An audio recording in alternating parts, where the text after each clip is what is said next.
Absolutely. I mean, if you look at the European election results, we had our worst result in our history. We came third in Wales, fourth in Scotland, and even in Kate's overwhelmingly strong Labour seat, the Lib Dems won. It's absolutely cataclysmic out there. People don't understand what our policy is. 82% of voters told us that in a recent poll. We can't carry on walking down the middle of the road. Well, of course, we go back to what we stood on in the general election 2017. Very clear. We were honouring the referendum. We were going to leave, and that was to be it. And of course, conference then changed it slightly to say that if we couldn't get a general election, then we would go for some kind of referendum. When you look at the results, and Siobhain is right, I mean, the results were pretty dreadful, particularly in the European elections. But, the seats that we have to win to form any kind of government are in those seats where if we change now our policy to become a Remain party and actually abrogating the results of the referendum, we will not have a chance of forming a government. And Jeremy knows that, and I think that this is this is a Tom Watson. Okay, Hoey, though, Scotland, just on your point you've just made there about you have to get those Leave seats. Clearly, that sort of policy in Scotland is going to mean you don't get on, isn't it? Well, not necessarily. I mean, the Leave vote is... I'm sorry, Kate. There isn't a Scottish Labour MP who doesn't think that we are going to be completely annihilated in Scotland if we carry out these. Let's be honest, we've been annihilated in Scotland before completely, so that won't make much difference. I mean, the reality is that unless we stick to saying what we said we would do, which is to honour the referendum. And I think, Jeremy, this is really a Tom Watson bid for a leadership. He is very ambitious. He's changed his views quite a lot over the last couple of years. And the reality is that this is... From day one after the referendum, those MPs who did not want to leave have seen any kind of attack on the Leave position as an attack on Jeremy. Can I just ask you, you heard your ally in the trenches, John Mann, there, saying he regarded this change as inevitable. I think he's absolutely right. I mean, the Labour Party now... So you accept you're fighting a losing battle? Well, I'm interested in what Labour voters are going to do. And, I mean, the values that Tom Watson talked about, all about the values of solidarity and freedom, and all these were all part of the EU.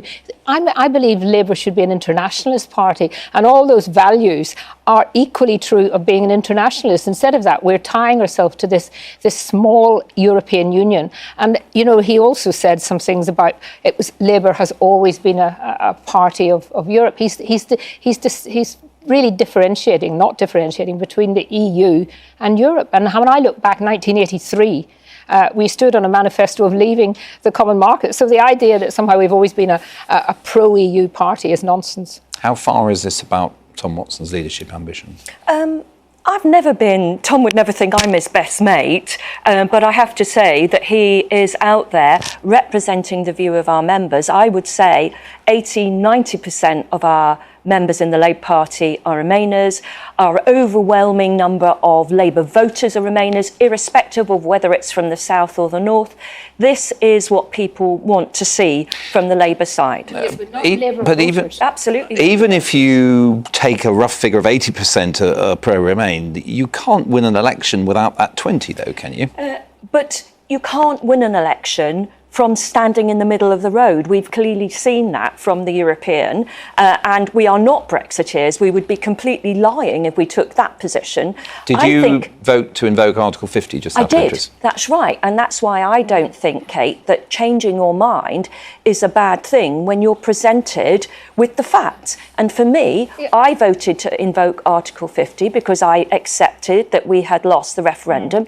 But everything I have seen to date, Parliament's in deadlock. Actually, we're going to get no decision out of Parliament. What on earth would another referendum do other than either make Leave win, I hope, by an even bigger majority, or go back to the very same result with Parliament still the same? So we do need a general election. Can I move it on? Because I'm interested in your views on another aspect of this, a related aspect, which is, of course, the Conservative leadership competition. If they come out, as many people presume, with Boris Johnson and an unambiguous, full-throated, true blue Brexit, does that not leave the Labour Party effectively having to go the Remain route? Well, because then you've You got. can't You have the compete with Liberal them on that Democrats. ground. You have the Liberal Democrats who have been principled from the beginning that they are against us leaving. Labour had not that attitude, and we took a very strong position in our manifesto. So I feel I just feel that we're letting down those millions of Labour voters who were told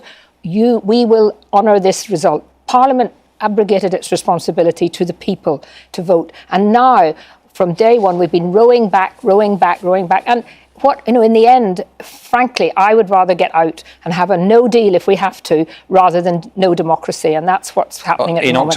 In October, if we have to go. And I think Boris Johnson and Dominic Raab are both putting a very strong position. I mean, the Conservatives, I'm not interested in the Conservative Party as such, but clearly they know that they have to have a Brexit leader, one who believes in it. But Jeremy Corbyn is very clear that he wants to oppose a no-deal Brexit, isn't he? I mean, that's one thing he's been absolutely consistent about in recent months on this topic. We all want a deal. So he's not with you on that one. We all want a deal. We all want a deal. I think Kate's a great woman and she's done a great service to the Labour Party. But the idea that we're going to crash out in October on no deal. So we're going to have agriculture at 45% tariffs.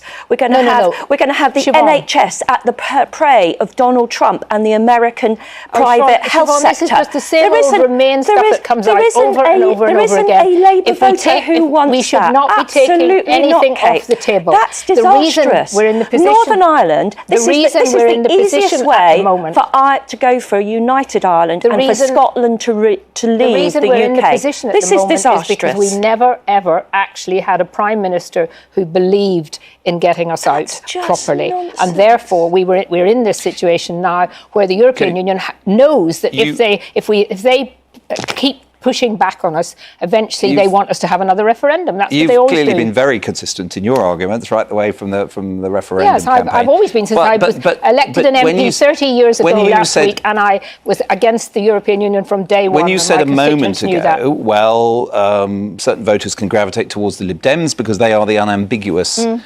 even to the point that you would accept that they could form the next government, however unlikely that might seem. Well, you would accept that, would you? I said before the European elections, I think I said it in this studio actually, that the reality was that both major parties were going to be decimated by the Brexit party and by a Remain party. And we've now got a situation where I think why that could happen. And, the idea that somehow, because we don't like the result of the referendum, we have another vote. Shall we have another vote in Peterborough because we don't like the result? Somebody doesn't like the result. We're talking about their ability to look after and care for their families, about keeping our schools and hospitals open. This is ideology gone mad. I'm sorry. It's simple principle. We will, I'm sure, continue the debate. Simple. But for the moment, we have to leave it. Now, by this time tomorrow, the candidates for the Conservative leadership